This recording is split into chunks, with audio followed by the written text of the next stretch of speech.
આમરણના ટૂંકવાસ ઉપર ઉતરેલા આ દાદાની તબિયત બગડી છે અને 108માં જાણ કરી અને 108નો સ્ટાફ આવી ગયો છે અને 108નો સ્ટાફ મોરબી સિવિલે લઈ જવા રવાના થઈ રહ્યો છે।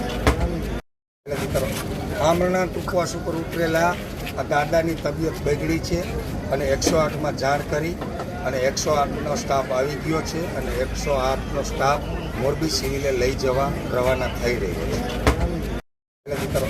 આમરણના ટૂંકવાસ ઉપર ઉતરેલા આ દાદાની તબિયત બગડી છે અને 108માં જાણ કરી અને 108નો સ્ટાફ આવી ગયો છે અને 108નો સ્ટાફ મોરબી સિવિલે લઈ જવા રવાના થઈ રહ્યો છે। આમરણના ટૂંકવાસ ઉપર ઉતરેલા આ દાદાની તબિયત બગડી છે અને 108માં જાણ કરી અને 108નો સ્ટાફ આવી ગયો છે અને 108નો સ્ટાફ મોરબી સિવિલે લઈ જવા રવાના થઈ રહ્યો છે। આમરણના ટૂંકવાસ ઉપર ઉતરેલા